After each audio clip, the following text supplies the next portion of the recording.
Under Glass and Stone. Written by A.N. Willis. Read to you by A.N. Willis. Part 1.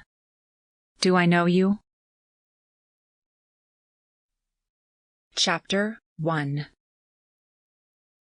The day Milo Foster disappeared, no one could say what he'd been doing up in the tower.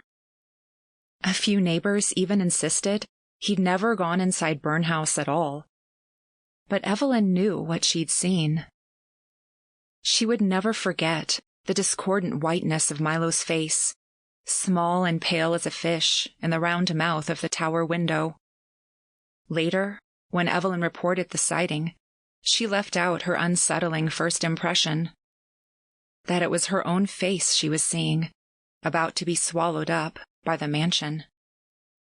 For as far back as she could remember, maybe ever since she'd been tall enough to see above the sill, Evelyn had liked to watch Byrne House from her second-floor bedroom across the street.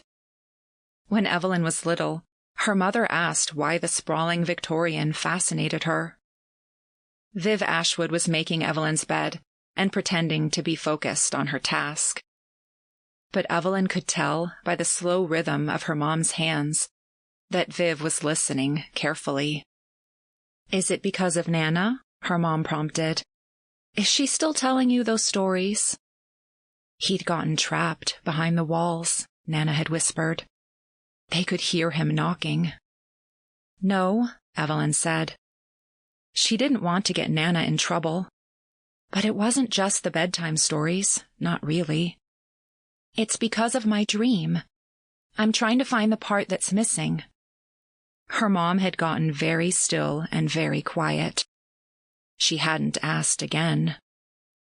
Even now, at 17, Evelyn would glance over at the tower whenever she passed by her window, or when she turned onto the street on her walk home from school. And always before she went to bed at night. It was a little ritual, an itch to scratch. It wasn't because of the dreams anymore. Her nightly dreams of Byrne House had eventually turned to a nightmare, and then morphed into something worse. Something she didn't like to think about. But those dreams had stopped years ago, and still she watched, unable to say why. She knew better than to mention the habit around her mother.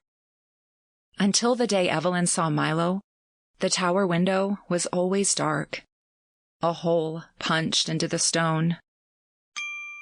Sample complete. Ready to continue?